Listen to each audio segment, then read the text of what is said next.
Bonjour, petit tuto où nous allons nous familiariser avec l'inégalité triangulaire. Donc vous avez ici votre question, donc on va essayer de tracer trois triangles dans les cas suivants. Alors pour tracer un triangle sur GeoGebra, on va utiliser bien sûr les outils, mais vous utiliserez la règle et le compas puisqu'on connaît les trois longueurs. Plaçons un premier point A, traçons un segment de longueur donnée 11 cm. Ensuite, il faut placer le point C à 6 cm de A et à 8 cm de B. Pour cela, on utilisera, nous, sur GeoGebra, le cercle centre-rayon. Et vous utiliserez votre compas pour tracer un cercle de centre O et de rayon ici 6. Ensuite, centre B et de rayon 8. Pour tracer ici, on a le choix, soit on prend le point qui se trouve ici, soit le point qui se trouve ici plus bas sur notre... Là, mais autant prendre le point qui se trouve ici, il est là, et il va s'appeler, ces premiers triangles va pouvoir être tracé. Là, tac, voilà, A, B, C. Alors, petit détail pour faire apparaître l'arc de cercle sur GeoGebra, je vous donne une petite astuce, vous placez des points. On ne le fera que sur le premier parce qu'après on risque de manquer de temps.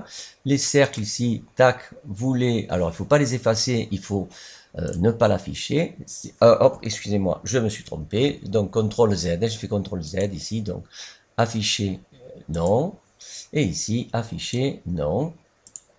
Ensuite, vous allez chercher l'outil arc de cercle centre de points. Et attention, ça tourne toujours dans le sens anti-horaire, ok? Tac, et le sens anti-horaire, c'est bien tac et tac. Donc les points, si vous voulez pas qu'ils apparaissent, vous les tac, sélectionnez. J'ai sélectionné, donc j'appuie sur, avec mon doigt, vous le voyez pas, mais sur la touche CTRL. Et ici, afficher l'objet, donc voilà, c'est très joli. Donc je dois voir absolument ceci. Deuxième cas, donc toujours, je vais le faire ici, voilà. Un segment de 11 cm. Alors il s'appelle H. Je veux pas, je veux qu'il s'appelle D, renommé. Voilà. Ensuite, segment, alors, de longueur 11. Alors, il s'appelle toujours H. Pourquoi? Parce qu'on a dû construire un point E quelque part, donc, mais je le vois pas. C'est pas grave, donc vous renommez ici ce point. Il s'appelle renommé, il s'appelle E. Ok? Ensuite, eh bien, vous allez tracer de la même façon que tout à l'heure, cercle, centre, rayon ici, à partir de D, donc 5 cm, et à partir de F, 4 cm. Est-ce qu'on peut tracer le triangle? Dans ce cas-là, non. Pourquoi? Ben, c'est la somme de ces deux longueurs, 5 plus 4, qui est, pardon, la somme qui est inférieure à la plus grande longueur, 11. Ok? Troisième cas, nous allons placer un point qui, alors ça, tac, je peux, voilà, celui-là, ben, du coup, je peux le mettre un peu là, de manière à ce qu'on puisse tracer le troisième.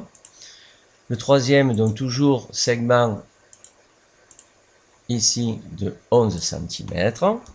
Le nom des points, eh bien, il faut les renommer. Donc, pour renommer les points, vous cliquez sur le point, ici c'est G. Ok. Et celui-là, il s'appelle renommé H. Ok. Maintenant, traçons un cercle de centre G et de rayon 4. Et un cercle de centre H et de rayon 7. Et est-ce qu'on va... Eh non, on va pas tracer. C'est un cas particulier. Vous avez ici la somme 4 plus 7 qui est égale exactement à 11. Et c'est un cas où les points sont alignés. Qu'est-ce que je peux vous montrer? Ici, intersection, si je fais l'intersection des deux cercles, donc j'ai tracé, et vous avez que le point ici, qui se trouve ici, les trois points sont alignés. On va essayer de résumer, si j'ai pas le temps, je crois que vous avez retenu. Premier cas, 11 est inférieur à 6 plus 8, donc on peut tracer un triangle. 11, ce qui est la plus grande longueur, est supérieur à 5 plus 4, ce qui fait 9, donc 11 est bien supérieur à 9, on ne peut pas tracer. Et troisième cas où les points sont alignés, puisque 11 est égal à 11 est égal à 4, pardon, plus 7. Donc il nous reste ici à écrire ceci. Réponse, ben, le premier cas, oui. On remarque que, alors,